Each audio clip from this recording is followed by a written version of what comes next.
사도행전 2장 1절에서 13절까지 저와 여러분이 한 절씩 교독하고 마지막 절은 같이 읽습니다. 성경 말씀은 사람의 마음과 영혼을 감동하고 변화시키는 하나님의 말씀입니다. 성경 말씀에 귀를 활짝 열어주시기를 부탁드립니다. 미래 세대를 위한 메시지를 계속 여러분과 나누고 있습니다. 미래 세대를 위한 비전, 미래 세대를 위한 변화. 오늘은 미래 세대를 위한 본보기의 주제로 하나님의 말씀을 나누겠습니다. 저는 매주 금요일 점심시간에 몽골 유학생들과 소그룹 집단 진로 상담을 하고 있습니다. 무엇인가 하고 싶은데 그것이 무엇인지 잘 모르겠어요 라는 이야기를 듣습니다. 학생은 무엇을 하고 싶어요? 선생님, 잘 모르겠어요. 좀 당황스럽죠. 상담을 하는데 무엇인지 하고 싶다고 해서 왔는데 되물으니 자기는 잘 모르겠대요. 심지어는 어떤 학생은 저는 하고 싶은 게 없어요. 왜 여기 오셨어요? 하고 싶은 게 있어서 왔어요. 또 물어보면 하고 싶은 게 없어요. 대화가 잘 안 되죠. 뭐 그런 경우를 겪고 있습니다. 그리고 또 어떤 학생은 선생님, 제가 누구인지 잘 모르겠어요. 또 대화를 하면서 여러 가지 이야기를 합니다. 좀 난망스러운 질문이 오가고 있는데요. 7명의 유학생들과 집단 상담을 하면서요, 여러분, 제가 한 가지 감사한 것이 있었어요. 그들과 깊은 고민이 무엇인지를 소통하고 있었다는 사실이에요. 제가 그것을 이틀 전에 알고서요, 깜짝 놀랐어요. 제가 24년 동안 유학생을 만난 사람인데요. 이렇게 깊은 얘기를 처음 해본 거예요. 그래서 그 모임이 끝나고요. 우와! 우와! 우와! 하고 큰 소리 제가 외쳤어요. 왜 그랬을까요? 외국인 학생들과 언어로 대화하는 게 쉽지 않거든요. 어떤 학생들은 이제 한국어 배운 지 1년 됐는데요. 언어가 탁월해요. 잘하지는 않는데요. 의미를 잘 전달해요. 무엇이 됐을까요? 저하고 소통이 되는 거예요. 말은 어눌해요. 그런데 의미가 전달이 돼요. 무엇이 된다고요? 소통이에요. 소통이 중요합니다. 외국어를 잘하고 안 잘하고는 두 번째예요. 내가 말하려고 하는 바를 이야기를 하면 소통이 되는 거예요. 여러분, 그러므로 우리가 하나님 앞에 기도를 잘하려고 애쓰면 좋겠지만 기도를 잘하지 못한다고 해서 좌절하지 마십시오. 심지어는요, 기도를 잘하는 것보다 무엇이? 기도를 통해 하나님과 소통하는 것이 중요합니다. 여러분, 이 시간 저와 여러분이 지금 소통하고 계신가요? 네, 감사합니다. 소통하는데요, 그 7명의 학생들이 저에게 보이는 태도가 있었어요. 제가 그래서 그 학생들이 네 얘기를 듣는구나 하고요, 저도 꼼짝 못하고 지금 몇 줄 동안 계속 뭐예요? 이 학생들을 위해서 그렇게 심지어는 긴장까지 합니다. 선생님, 제가 지금 무엇을 하고 싶은지 모르겠어요 하고 쳐다보는데요, 눈을 한 번도 꼼뻑이지도 않고 제 대답을 기다리는 거예요. 그래서 제가 그 순간 긴장했죠. 이 학생들은 또 뭘 대답해야 되지? 어떻게 대답해야 되지? 하고 생각하는 거예요. 상담자를 집중하게 하는 거예요. 그래서 이 친구들한테 제가 감동한 거죠. 태도를 읽었어요. 야, 이 친구들한테 내가 최선의 답을 해줘야 되겠다.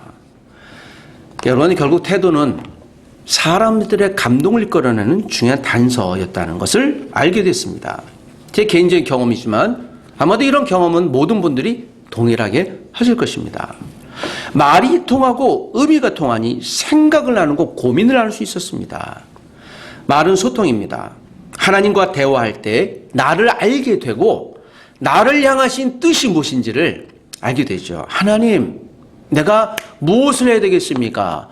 이것이 하나님이 나를 향한 비전이에요. 그래, 너는 이것을 했으면 좋겠어. 대화가 되기 시작하면요, 비밀을 알게 되는 것이죠. 비전을 품은 인생은 그래서 아름답습니다. 하나님의 비전은 하나님과 통하는 사람에게 주십니다. 어떤 사람에게요? 통하는 사람. 통한다라는 반대말은 무엇일까요? 불통이죠. 막힌 거예요. 하나님과 말이 통하는 사람, 소통하는 사람. 미래 세대는 현재 나와 우리를 보고 배우게 됩니다. 하나님이 누구신지를 저와 여러분이 하는 언어, 행동, 모든 걸 하나를 통해 배우게 됩니다. 그렇게 살아갈 것입니다. 현재 우리는 미래 세대의 본보기가 되어야 합니다. 미래 세대를 위한 본보기로 교회로 모였던 성도들의 모습을 통해 배워봅시다. 그들은 어떤 본보기가 되었을까요? 3절, 4절 다 같이 한 번 더 읽지요. 시작. 마치 불의 혀처럼 갈라지는 것들이 그들에게 보여 각 사람 위에 하나씩 임하여 있더니 그들이 다 성령의 충만함을 받고 성령이 말하게 하심을 따라 다른 언어들로 말하기를 시작하니라. 이 본문에 있는 내용은 첫 번째 교회로 모였던 사람들이 성령님을 경험한 첫 사례로 우리가 익히 잘 알고 있어요. 그러나 이 본문에 있는 내용 중에 또 다른 주인공들을 여러분께 소개합니다. 성경을 읽으시면서 익숙지 않았던 나라들이 나올 것입니다. 눈으로 여러분 성경을 보십시오. 9절에서 10절에 보면 또 11절에 보면 몇몇 나라의 사람들이 나옵니다. 9절 바데, 메데, 엘람, 메소포타미아, 유대, 갑바도기아, 본도아시아, 부르기아, 밤빌리아, 애굽, 구레네, 리비아, 로마, 유대인, 유대교에 들어온 사람, 그레데인, 아라비아인. 여러분 지금 제가 여러 나라를 지금 빠르게 읽었는데요. 15개 나라가 등장합니다.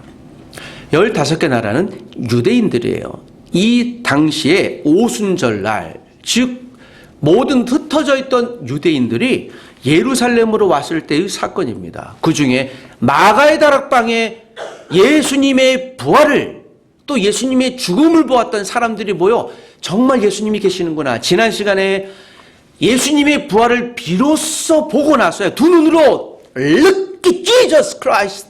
그는 다시 살아났다라는 것을 죽음으로부터 본 사람들이에요. 어떤 사람들? 본 사람들이에요. 봤으니까 모였죠. 그리고 승천하신 걸 두 눈으로 본 사람들이 여기 있는 120명의 사람들이에요. 매 주일마다 나를 기념하라고 그랬어요. 그래서 예배한다고 그랬잖아요. 이 예배는 종교 행사가 아니에요. 기독교는 종교가 아닙니다. 기독교는 진리예요. 그 죽음에서 일어났던 예수 그리스도를 본 사람들이 오늘 다시 모여서 오순절 날에, 그리고 이들이 이날은 주일 아침이에요. 모여서 예배했더니, 자 2절에 보면 호련히 하늘로부터 어떤 급하고 강한 바람이 불었다고 그랬습니다. 이 바람은 어떤 바람입니까? 3절에 우리가 읽었던 불의 혀처럼 갈라지는 것들이에요. 자, 지금은 추상적인 거예요. 이 단어는 불의 혀처럼 갈라지는 것들이, 그래서 불같은 성령이라는 말씀이 있습니다. 여러분, 저는 이런 경험이 저와 여러분이 있기를 소원합니다. 주여 나에게 불같은 성령을 내려 주옵소서. 어떻게 해요? 어떤 사람들은 이 광경이요 보이지 않게 뜨거움으로 오는 경험이 있습니다. 저 같은 경우는 초등학교 4학년 때 기억이 너무 선명해요. 제 처음 경험입니다. 제가 무릎에 뭔가 문제가 있어서 교회 사모님, 고 손치호 목사님, 사모님이 신유의 은사가 있으셔서 제 어머님이 저를 데리고 가셨어요. 병원비 아끼려고 데려가셨던 것이 거의 분명해요. 지금 생각하니. 그래서 기도를 하는데요. 제 무릎이 너무 아픈데요. 무릎을 꿇으래요. 세상에 무릎 아픈데 무릎을 꿇으라는 게 어디 있어요. 그 어린 마음에 순종했죠. 으악 하고 자지러지는데 소리는 못 내고 하면서요. 그러더니 이분이 제 다리에 손을 얹고 기도하는데 그냥이 아니라 이거는 이제 안차리라고 그래요. 두드리면서 하니까 저는 이제 죽는 거죠. 이제 거의 사망이에요. 이건 무슨 관계에서는 이해는 안 돼요. 그 다음에 와서 저 가슴에 대고 손을 기도해요. 하는데 그 순간에 손을 드는 순간 이게 좀 불러서 죽는 줄 알았어요. 그냥 불이 막 타는데 기도하는데 지금 불이 일어났어요. 제가 너무 선명해서 얘기하잖아요. 제 경험상.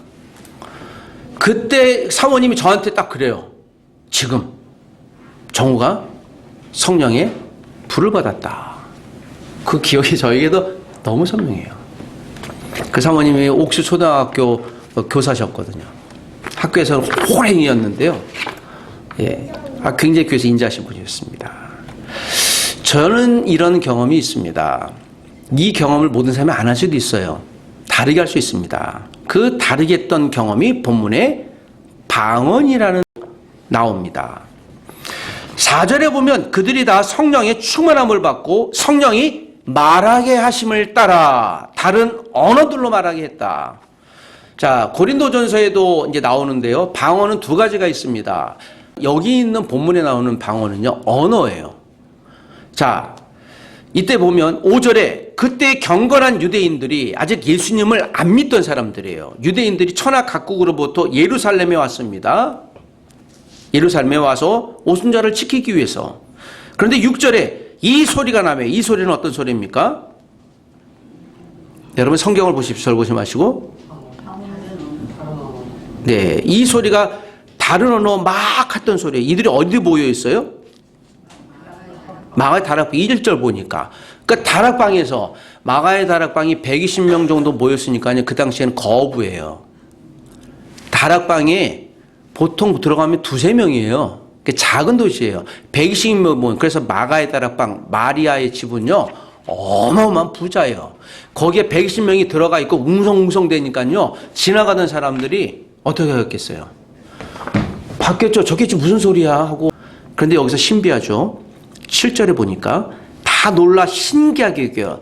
모든 사람이 지나간 사람들이 놀랐다고 그랬어요. 근데 신비하게 여겼다. 왜요? 이 말하는 사람들이 다 갈릴리 사람이 아니냐. 지금 마가의 다락방에 모였던 사람들은 출신들이 다 갈릴리 사람. 왜 갈릴리 사람이라고 얘기했을까요? 무시하는 거예요. 이 당시에는 갈릴리 사람이라고 하면, 이전에 우리가 시골, 죄송한데요, 시골 촌뚝이라고 그랬어요. 지방에서 오는 사람들 막 무시했던 발언 있잖아요. 이 사람은 경성 사람이야, 서울 사람이야 그러면요, 하고 우러러보는 그런 사람이었죠. 갈릴리 사람이라는 건 무시하는 발언이에요. 에휴, 그 갈릴리 그 시골 촌구석 그런 뜻이에요. 그런데 그 사람들이 어떻게 해요? 여러분 15개 나라 각각 언어 지역에서 온 유대인이에요. 유대인이니까 유대 말로는 통했을 거예요. 그런데 자기가 살던 사람, 그런데 자기 나라 언어로 여기 있는 120명의 사람들이 각각 최소한 15개 이상 언어로 한 거예요. 배운 적이 없어요, 한 번도. 어제까지, 아니 1분 전까지 이 언어를 배운 적이 없어요. 그런데 그 언어를 하게 돼요.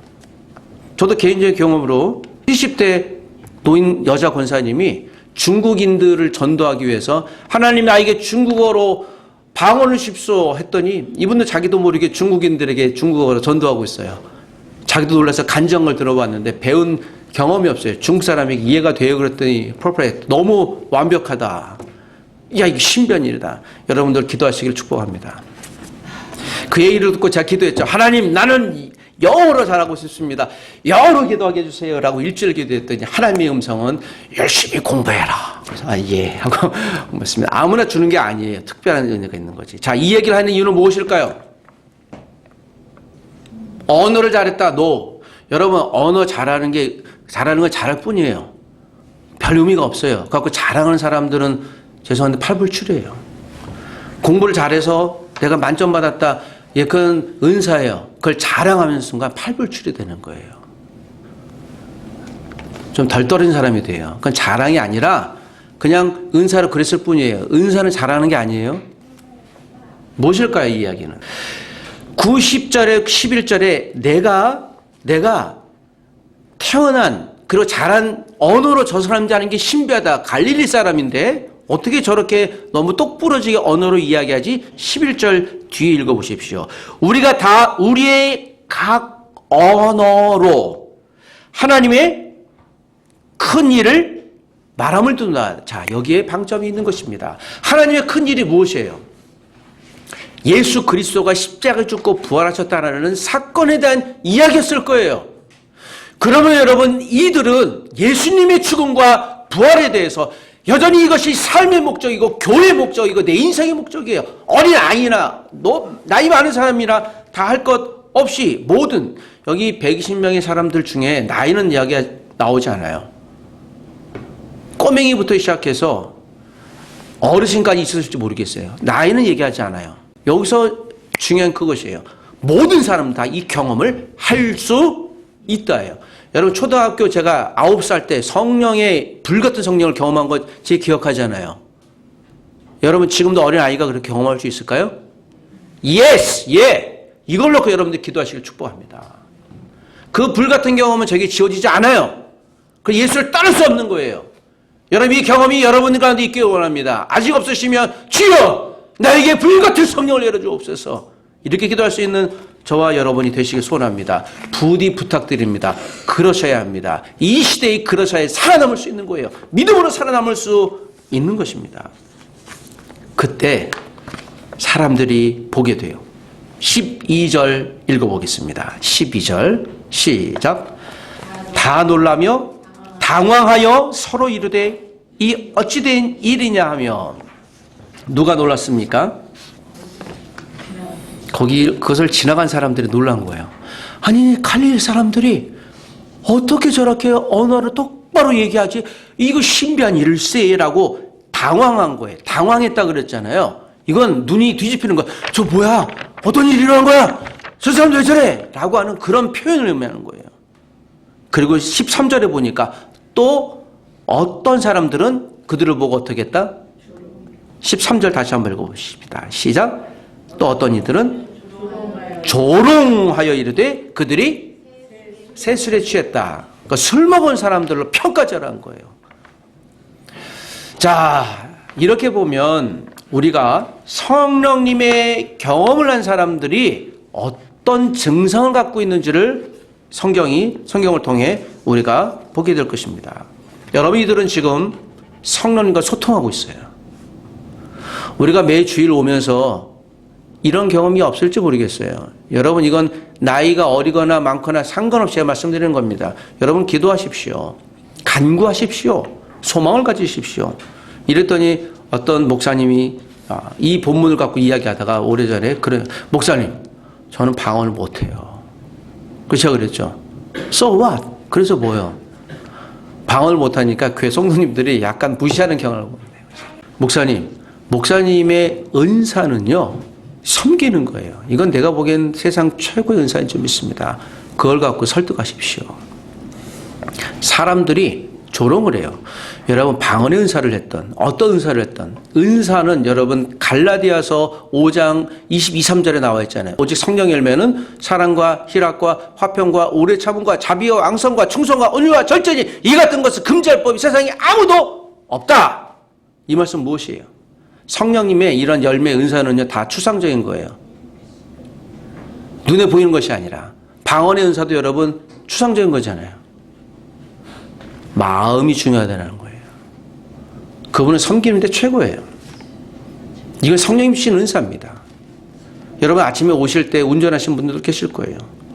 또 크고 작은 어떤 은사들이 있으실 거예요. 어떤 분들은 주는 대로 잘 먹는 은사가 있어요. 저처럼.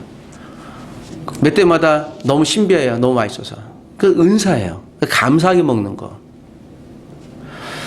사람들의 평가는 다를 수 있어요. 성령님의 역사가. 그래서 여러분 우리가 교회로 모일 때 사람들이 긍정적으로 이야기할 수도 있지만 너 뭐 이렇게 매주일마다 교회를 가니? 야 교회에서 뭐 이렇게 예배를 해? 야 그냥 엔조이하고 놀지 뭐 그렇게 가라고 할 수도 있어요. 이때도 그랬으니 사람들이 조롱했다고 그러 술 취했다고 그러잖아요. 조금 더 가게 하고 주의 성령 지금 이곳에 임하셔서 손들고 하면 좀 이상해. 뭐 그렇게 손들고 해. 이상하게 여길 수도 있는데요. 사람이 그럴 수도 있어요. 제가 1992년 5월 달에 서빙고등에 어떤 교회를 가니까 한 2,500명은 다 손들고 찬양하더라고요. 그래서 제가 옆에 있는 형한테, 절 데리고 간 형한테 형 여기 미친 사람들이 있어요. 나 다시는 안 와요. 제가 그 얘기 했더니 저보고 정우야 네가 이해를 해. 이해는 개뿔 무슨 이해를 해요. 미친 사람도 있는데 전 싫었어. 그냥 안 갔어요. 그 다음날 저 사람들은 도대체 뭐 때문에 손들고 하지? 왜 그러지? 저는 그게 굉장히 고민했어요. 그래서 제가 정탐하러 그 다음 주에 형 한번 더 가십시다 하고 있는데요. 어느 날 제가 똑같이 손 들고 찬양하고 있더라고요. 나도 미친 거죠. 예, 미친 사람이 아니라는 걸 제가 알았고, 그렇다면 이 사람 한 사람에게 성령님이 이렇게 역사하는구나 하는 걸 또 알았고, 그럼 나도 손 들고 안 하는 이유를 뭐가 있냐 또 알았고요. 그리고 거기 선교훈련에 동참해서 제가 하나님 내가 일본으로 하고 대만 중국으로 하고 여러 번 하겠습니다. 선교사로 헌신했잖아요. 그래서 저의 개인적인 영성은요, 기도하는 영성이 있어요. 그렇게 배웠기 때문에 20대 중반에 기도하는데 보통 2시간 반을 한 기도 제목 갖고 해요. 어휴, 제가 짐승하게도요, 무릎이 쥐가 하나 죽는 줄 알았어요. 1700명의 훈련생들이 아무도 반응 안 하고요, 2시간 반 동안 그냥 기도를 해야 기도 한 제목 갖고. 여러분, 기도 제목 하나 갖고 그날 7개 있었는데, 기도 제목 한 시간 갖고 여러분 2시간 반 동안 기도할 수 있으신가요? 제 경험을 이야기하는 하지만 저를 이해하는 것이 아니라 성령님께서 감동을 주실 때 인도하는 사람이나 그 2000명이 되는 사람들이 시간 가는 줄 몰랐어요. 눈 떠보고 5분 지나는 줄 알았는데 2시간 반이 9시 하겠는데 거의 11시 반이 넘었잖아요. 그 나머지 6개는 어떡하지 하고 죽었다 라고 생각하는데, 자, 오늘은 여기까지만 하십시다 라고 끝나더라고요. 아무런 불평도 없었어요. 기도 좀 더 하죠 라고 하는데요. 여러분, 하나님과 성령과 소통이 될 때 이런 일이 일어납니다. 하나님의 역사가 일어나는 것이죠. 90년대에 할아버지 할머니 부부를 초청해서 퀴즈 게임하는 게임이 유행했습니다. 사회자가 80 넘은 할머니를 이렇게 TV 라이브 생방송이에요. 할머니 정답을 맞추면 상품을 드리겠습니다. 사회자가 정답은 천생연분이에요. 할머니, 할아버지하고 오랫동안 해로를 하셨는데 오랫동안 해로하신 할아버지의 관계를 사자성어로 무엇이라고 할까요? 이 할머니가 대답한 답은 내가 알아요. 평생 왼수라고 사자성어를 얘기해서 사회자가 아주 당황했던 기억이 찼나요? 이거 유튜브에서 지금 들을 거야. 웃긴 일 수 있는데요, 그 할머니는 진심이에요. 웃고 있지만 할아버지와 관계가 그랬어요. 왼수라는 말이에요. 같은 말을 쓰면서도 말이 안 통하면 사이가 어려워져요. 그래서 여러분, 사이라고 하잖아요. 부모와 자녀 사이, 목회자와 성도 사이, 친구 사이, 직장 동료 사이예요. 이 사이는 중요해요. 너무 붙어 있어도 불편해요. 너무 멀리 있으면 떨어져요. 애인 사이는 30cm예요. 그렇게 통계적으로 얘기를 해요. 가까이 붙어 있고 싶으니까. 그래서 항상 더운 여름날에도 어떻게 해요? 연인들은 손잡고 다니죠. 그러나 가족 간의 관계는요, 보통 60cm로 봐요.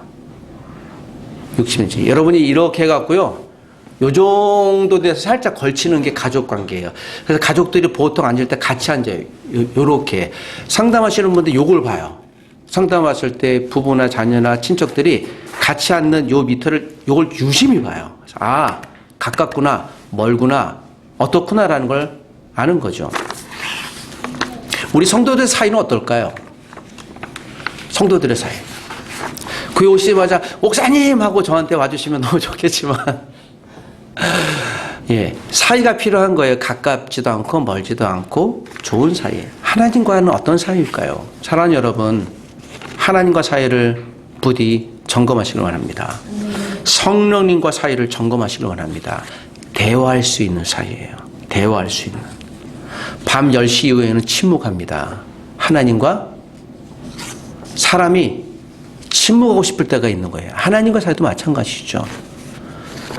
제가 이번 달부터 우리 예배 시간에 스마트폰 사용 안 한다고 그랬잖아요. 왜 그런가 하면 아이들이 봐요.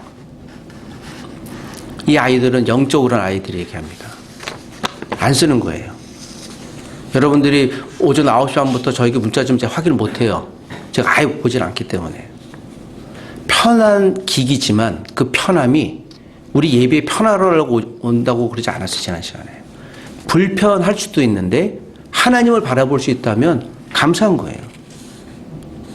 오늘 오순절 이 성령의 강림의 역사를 여러분께 소개했습니다. 여러분, 이 말씀이 있고 나서 사도행전 2장 44절 47절에 제가 그렇게 많이 이야기하는 사람들이요, 자기 물건을 서로 나눴어요. 사람들이 성령님 안에 살리니까요, 모르는 사람들인데요, 재산을 자기 것으로 두지 않아요.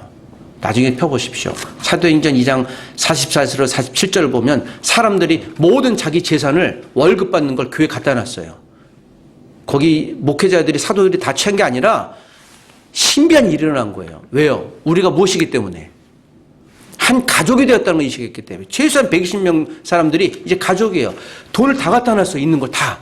그리고요, 필요한 만큼 가져가요. 누가 뭐라고 아무도 하지 않았어요. 인류 역사상 유일한 믿음의 공동체예요. 가족주의예요. 우리는 다 가족이 되는 거예요. 교회가. 그래서 여러분, 교회 오신 분들은 영적으로 우리가 다 가족이라고 얘기하는 이유는 여기 있는 거예요. 우리는 가족이 되어야만 해요. 가족의 사이도 있지만 친밀성도 있어야 됩니다. 사람들이 어찌하든 어떻게 얘기하든 교회는 그러므로 다양한 사람들이 모이는 것입니다. 오늘 이 말씀을 정리합니다. 사랑하는 여러분, 오늘 성령님께서 우리 안에 어떻게 역사하실까? 내가 방언의 은사는 없을지라도 하나님이 저에게 주시는 은사는 무엇일까?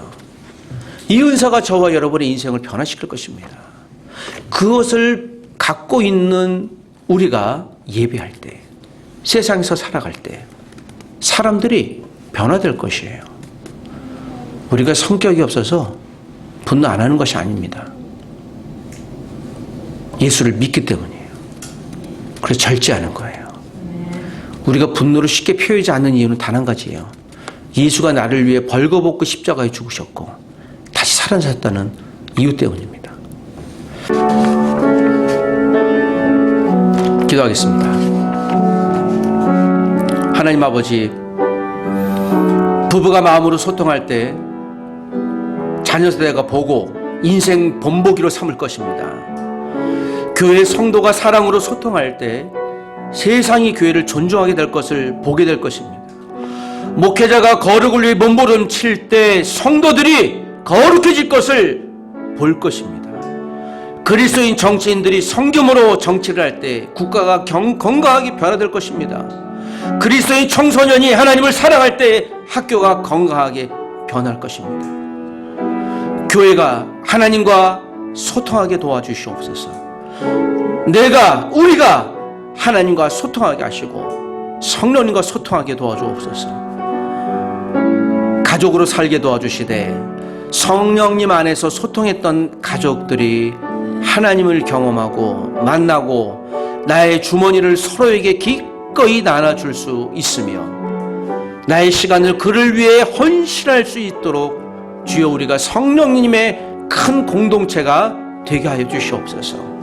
이것을 본 주변의 많은 분들이 예수님을 믿게 하시고 성령님이 무엇인지를 보게 하시고 나도 저들과 함께 있고 싶다고 하는 거룩한 믿음의 도전이 우리 주변에 예수님의 복음이 필요한 이들에게 은혜의 통로가 되게 하여 주옵소서. 주여, 우리에게 다시 한번 사도행전 2장에 있었던 마가다락방에 임했던 그 성령님의 충만한 은혜를 내려주시옵소서.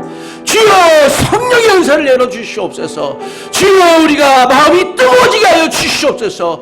주여, 우리에게 기도하는 법을 가르쳐 주시고 전도하는 법을 가르쳐 주시고 예배하는 법을 가르쳐 주시며 세상을 봉사할 수 있는 방법을 가르쳐 주시옵소서. 우리를 한 주일 동안도 눈동자처럼 사용해 주시길 원하며 예수님의 이름으로 기도합니다. 아멘.